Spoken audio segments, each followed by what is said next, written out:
Welcome back to the Diaz Group Diaries podcast.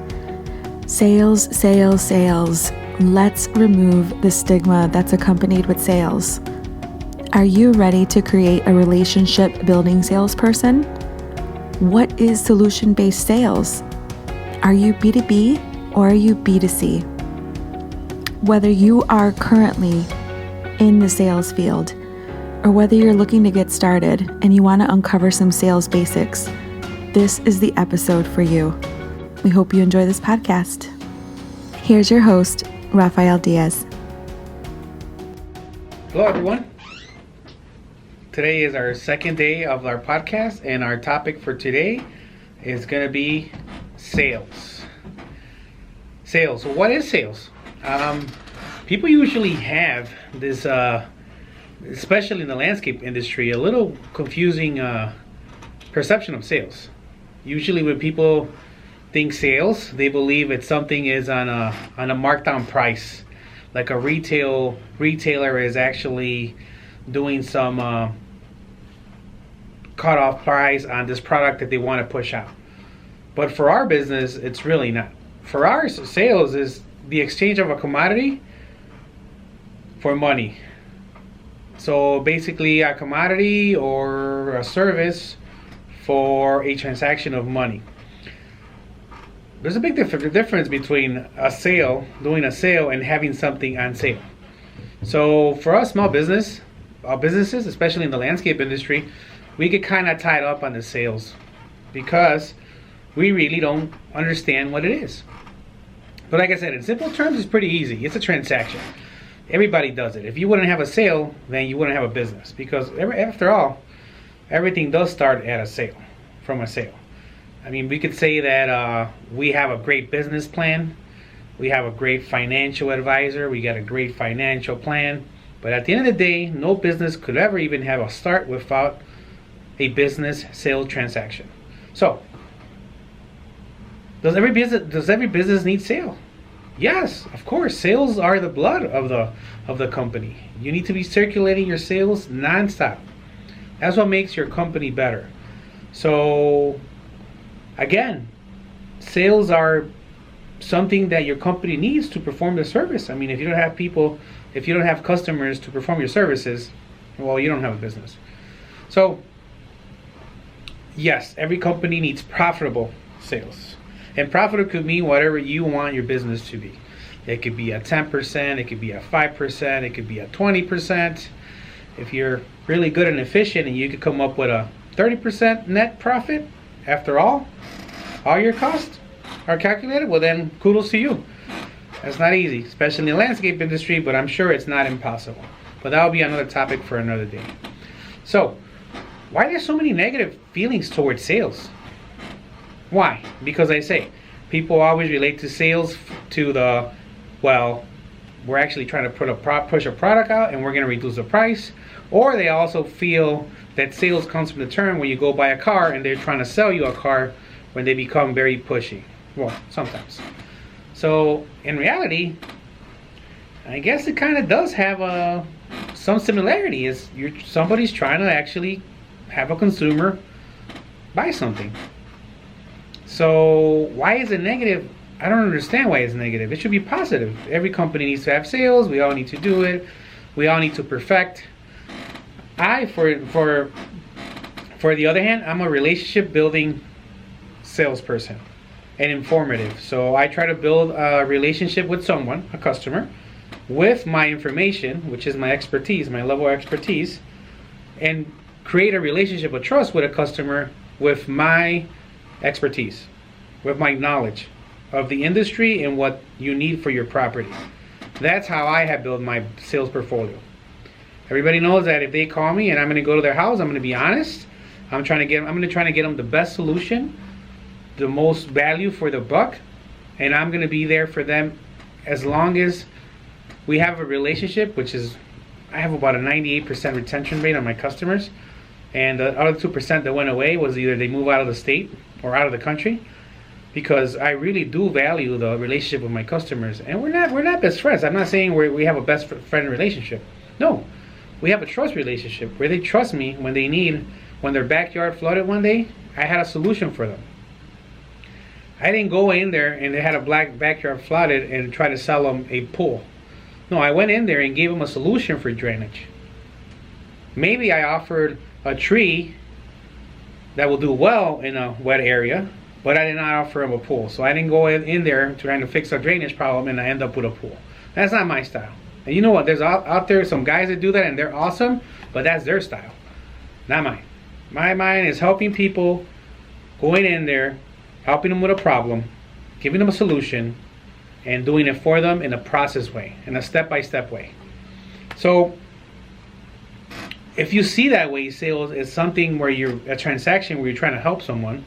When you go out there and give a proposal for someone to mow their lawn and to manicure their beds and to edge all of their fancy turf edges and trim and prune those bushes, you're actually offering a solution for those people. So again, most of the sales we do are kind of like a solution that we offer our customers, or a solution to maybe their pain, a solution to their need. But in reality, we're offering something that alleviates their whatever pain they have or whatever they want to achieve. So what is the best way to sell? For me, like I said, it's relationship building and actually talking in points where the customer wants to hear me. I need to know exactly what is it they're looking for. I need to know what their pressure points in. I need to know what they're somehow envisioning in the future. And I need to know where I fit in those 4 categories. So it takes a quick analysis to talk to your customer, take some notes, study your customer, and actually have a really good time meeting with the customer, because you guys are both working on a solution. I mean, there is going to be customers out there that are going to try to nickel and dime you, but hey, that's how it goes. Some of those are not the customers for you, so you could actually be pretty honest with the customer and tell them that maybe they're not the customer for you and you're not the company for them. I think there's really no shame on saying that. If a customer is trying to lowball you from the beginning, I mean, hey, what are you going to say? You know what, I'm sorry, I want to make this relationship more about giving you a result and a solution than I'm trying to be the cheapest guy in town. If after we talk and I end up being the cheapest guy in town, then I have to figure out my pricing, or maybe I am the most efficient contractor in town. But for now, I want to talk to the customer about their solutions. That's my way of selling, like I said. So, sales types. What sales types do we have? I give you an explanation what a sales definition is. How does it relate to our business in the landscape industry? How do I sell, which is more informative and relationship building. We talked about how people have negative feelings towards sales, but now it's like, what kind of sales types are they? So a lot of people use different terms. One of the terms they use is inside sales. Inside sales means that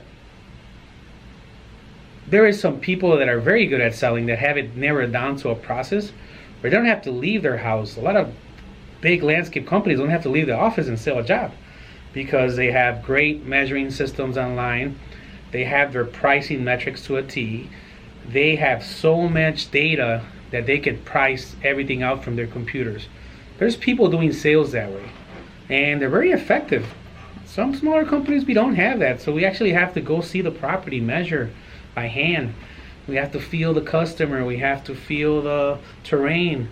But some companies do actually mostly rely on inside sales. I mean, a lot of those inside sales examples will be like probably, I'm going to say, your True Green Land Camelot, which they kind of just price everything out in volume and they just let it go. So it works. I mean, it's one of the most successful companies in the country, but then again, they're one of the biggest ones too.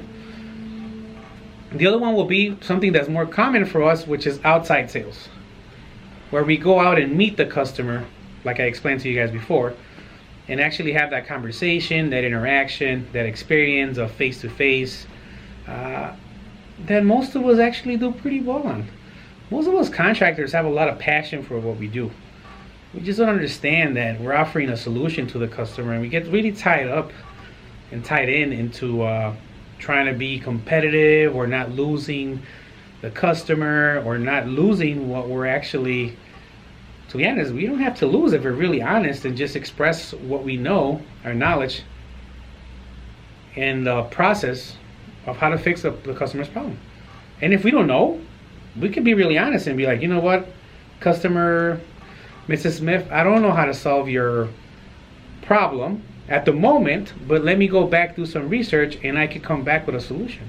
And people really admire that. When you're able to be honest and let the customer know that you don't know everything, but that you can find it out pretty quickly, that's when you build that trust. So trust, when you build that trust with the customer, everything just becomes very, very easy. Because, like we said, we want to keep that trust momentum going with our customers. So, outside sales, that's how you do it. Face-to-face, interaction, we set up a time to go meet, we meet the customer, we interact with our customer, we talk about the solutions, we probably show some pictures from our portfolio or for whatever visuals we want to take. Now, in that face-to-face meeting, one of the biggest things I think that we have to consider and really consider is, if we're going to set up a time to meet with a customer, we better be there on time. If we told the customer we're going to be there at 8 a.m., whoever's going to go see that customer has to be in front of that property at 7:56 the latest, and waiting for the time to go knock on that person's door or call them up and tell them that they're outside waiting for the customer. Being on time for any sale is half the battle. The other half is what I told you, building trust, getting to know people, offering solutions. But the first half is to be there on time. And some of us landscapers have a really bad reputation of not showing up on time. So if you show up on time, you already won half the battle. So, what else? Answer the phone. When the customer calls you, answer the phone. I mean, you already won the battle by showing up on time. I mean, half the battle. Now you're going to win another 25% of the battle just by answering your phone and being responsive to the customer. The other 25% is where you have to come up with your expertise selling skills. But those two are very important for outside sales. So now we move into, so what type of sales is there more than outside sales and inside sales? Now you start classifying to what we call B2B, which stands business to business, and then we're going to talk B2C, which is business to consumer. We are a commercial landscape and snow and ice professional. We're a commercial professional grounds management company that emphasizes on landscape and snow removal services. So for us, is a lot B2B. B to consumer will be somebody that sells more to the residential customer, the property owner, the person that actually does more jobs towards their home. So those two terms are very important. A lot of people don't know them. So B2B is selling to business, B2C is business to consumer. Well, what's the difference? Well, the approach is a little different because B2C, you're dealing directly with the person that's receiving the end product. B2B, you're actually dealing with either a property manager, facility manager, an engineer, a general contractor. It's usually you're dealing with somebody that was hired to manage either a project or a property for someone else. The dynamic is totally different. The end result is, well, you want to sell a transaction, but in reality, how you deal with the transaction is different because it's a different customer. So that's two things to put in mind. B2B is a lot more easy to grow in, but it's a little harder to handle because the expectations are a little different.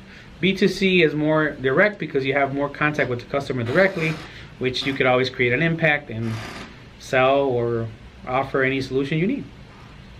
So how do you get these sales going, right? We already know we need inside sales, we need outside sales, we can sell to business, we can sell business to consumer. So how do you do that, right? Well, most of us small companies, the owners, we are what people call business developers. Now, in big companies, business developers have a totally different definition. In small companies, the owner is the salesperson, the owner is the business developer. So what does business development means? Well, it's pretty simple if you really think about it. A business developer is somebody that's always looking for somehow sell themselves or their company. So basically, if I go to my kids' softball practice, I'm on the lookout for actually any customer that may need a patio if I'm in the business to consumer sector. If I'm actually selling to commercial clients, I'm in the softball game just trying to find somebody that manages properties to sell my services to. So while I'm in that game, I'm actually also figuring out how to get more business to actually get some more business for my job. So that's what business development is. So instead of waiting for my phone to ring, I'm actually doing some sort of action to get my phone to ring or for me to call someone else. That's business development in a small business world. When you're in big leagues and big companies, they usually use business developers to create those opportunities and then pass along that information to their sales reps. So usually business developers are already seasoned salespeople that become really good at developing these relationships and figuring out how to get in different doors and bringing business into the company. But in a small company, well, I mean, like I said, the owners are usually the business developers. We do everything we can. So a business developer, what they do is they create a sales approach, which is a step-by-step proposition that you develop to sell more effectively. So basically, like you said, you position yourself in different places to create opportunities for your business. That's really what a sales approach is. It really doesn't mean anything. So, like I said, those are terms that hopefully, I know there's a lot more to them, but we could always talk about them as we go. So, key definitions. I want to take, before I finish this podcast, I want to actually have about 5 words that are very important for us landscapers to know. Landscapers or contractors, whatever we want to consider ourselves. We need to know these key definitions, which are prospects. Number 1 is prospect. What is a prospect? Well, prospect in the business sales world is somebody that you want to work with. And you're trying to find an angle on how to create that meet face-to-face, phone call, email, to one day work for that person. So that's a prospect. The next term is lead. What's a lead? Well, the lead is the next step from the prospect. It's when you already have the information. You already know the customer is actually looking to buy something. And you actually already kind of have your angle on how you're going to go in there and sell the product or your service. The next one is going to be customer. The next term is going to be customer. So what is a customer?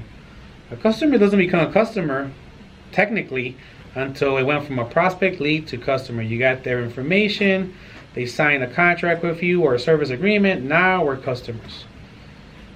Now we're rolling. Now we perform a service. After that, a customer could be a reoccurring customer where it's someone that you could actually call upon periodically and sell more services to them. Or maybe recurring customers too, as somebody that's always calling you for different projects that they need. Usually that's what keeps our businesses alive. I mean, that we actually have customers that call us to go mow their lawns every week, or we have a contract every year and then they renew every year. So that's a recurring customers. That's what we want in reality. We want reoccurring customers because they actually build up our portfolios and they make us extremely successful. The next term I want to talk about, it's upsales. Also known in our landscape world as enhancements. Upsells means that you have a customer, you already were contracted to mow the lawn, edge the turf beds, trim the bushes, but now you want to sell something else. You want to actually offer them something else. It could be your one time a year mulching. It could be your flowers. It could be their flower pots. It could be power washing for their patios. It could be the extra application of fertilizer. That's what an upsell is. As a business owner, I always want to be upselling my customers. Is it easy? No, because I'm busy doing other stuff. But in reality, at the end of the day, like I said, you need this sale to do something else. So, what are the terms we need to know? Prospects, leads, customers, reoccurring customers, and upsells. If we know those 5 terms, believe me, we're already in the right foot forward. So, quick recap. Does everybody need a sales? Does every business need sales? Yes. Every business needs sales. That's how we operate. Do people have a negative connotation of sales? Yes, they do. But that's the way people see it. But it's our job as business people to create that into a positive feeling. If we we're very proud of our business, but we should also be proud of the way we present ourselves.